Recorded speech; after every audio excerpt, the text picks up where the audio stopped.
Hey, Ellen. Really glad you came in. Hey, yeah, you wanted me to come in after practice, so I am here.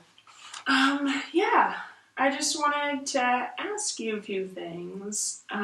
So I've been noticing when I fill up water bottles at practice and the girls are all having a water break, why you don't drink any water or anything like that. Well, I don't know. I just kind of feel like they're not very clean because we all share them, so I just try to make it through practice without drinking it. Sometimes I bring my own, but today I forgot. Okay. So you've probably been dehydrated in the past few practices, I'm guessing. I guess so. Okay. I mean, would it help if I brought a separate water bottle for you, or is that just still No, I prefer just to bring my own. okay? Um, do you feel that way about a lot of things, or is it just because we clean the water bottles and there's girls? Because it's a common feeling you have, or I guess so. Yeah. I mean, I really just don't like sharing things like that just because I get really nervous about getting sick or germs or something. But even like just kind of going to restaurants, I can't really look at my silverware without wondering like who's used it before me. But I mean, it's not that big of a deal. I can still eat at restaurants, so I don't know. okay, so it's mainly just things that eating, drinking, is that kind of thing. Yeah, well, I mean, I'm a neat freak. I like things to be clean. Okay. Does it give you anxiety, like if you need to use that and you can't, or and you have to use it? Um, I mean, I guess so. Like if my roommate kind of touches, like for example, like my roommate was messing around with our countertop, and I know she knocked my toothbrush onto the counter, and it means she picked it up and put it back in, but then I immediately had to throw it away and had to clean my toothbrush holder just because I was just like really grossed out that it had touched our counter and I don't really know what's been on our counter. So Okay. I just, I mean, I've just always been this way, so I'm used to it by now, I guess. Okay. Do you just clean it one time, or is it one of those you don't feel like it's clean enough, so you keep cleaning it, or? I guess it depends. Like with dusting or with tables, like I'll dust the same object over and over and over again just because I'll find little things that are left behind. Um, that part's kind of annoying. But other things, I just use like really strong cleaner and it helps me feel like everything's clean. Okay. If you have you tried to leave it? Like if something's bothering you, you leave it and I don't think I can leave it. You can't. It just bothers you. Mm-hmm. Okay. Has any of this affected going to class or making things on time? Have you been able to complete what you need to complete, or is this kind of holding you back, or what do you think? I mean, I think I've been late to class a couple times just because, like sharing the community or the community bathrooms. I don't like touching the door handles, so I touch the door handle and I have to wash my hands. And then if I can't get the door open without touching the door handle again, I feel like I have to wash my hands. And so I'll kind of like go back and forth, or I'll just like go out of my way to brush my teeth or something somewhere else. But I mean, that doesn't happen every day. It's just every once in a while. Okay.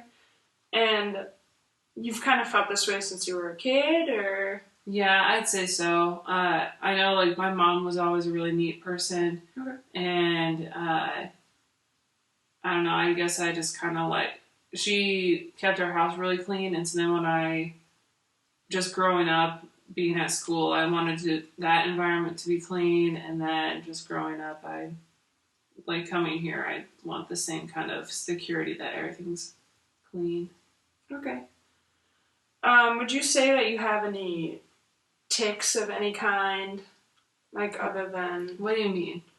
Like, for instance, other than like a doorknob or anything like that, is there anything you go to, come back, like any? Hmm.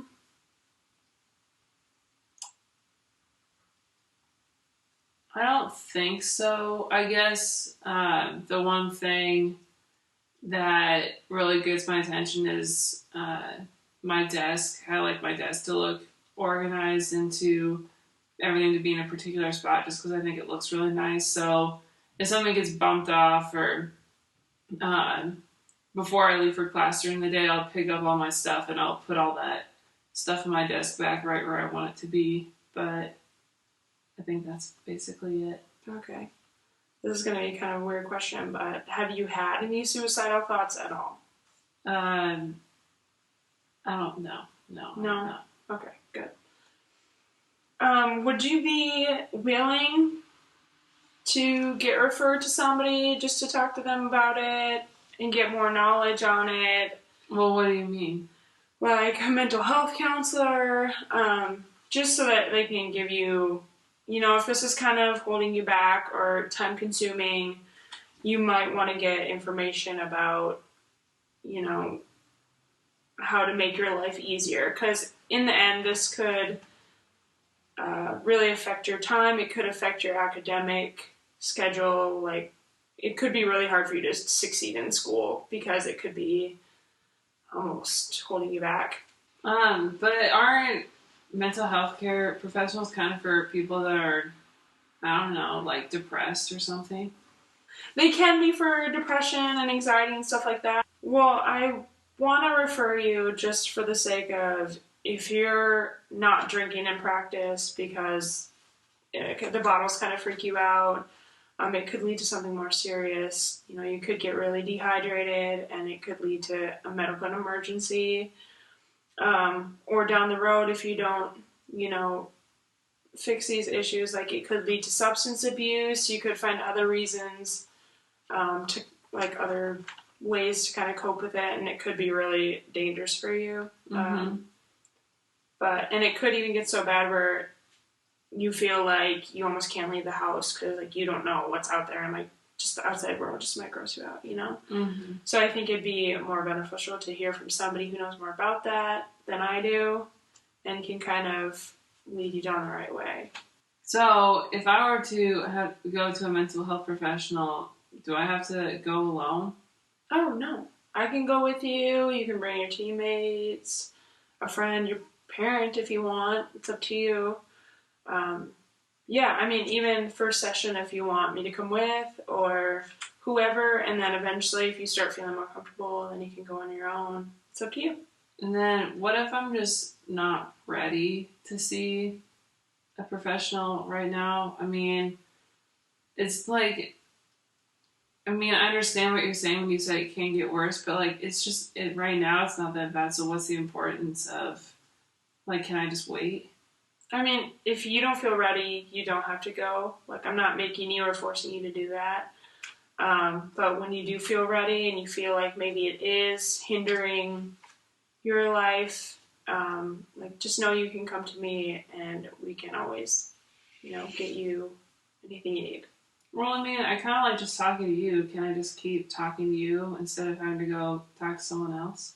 I mean, of course you can talk to me, but I don't know as much as somebody else knows. Like I didn't get my degree in something like that, so it'd be more beneficial to hear from somebody else who isn't judgmental. They deal with things like this every day than it is to, just chit chat with me. Mm-hmm. Even though I love talking to you. It's great. Oh, thanks. Okay. So as of today, you're free to go to practice. I just wanted to talk to you and see where you were at with that. And but just let me know if you ever feel like you do want to talk to somebody else and you feel like it is hindering your life, come back to me and we'll make it happen and I'll refer you. Okay. That's good. Bye, Ellen. Bye.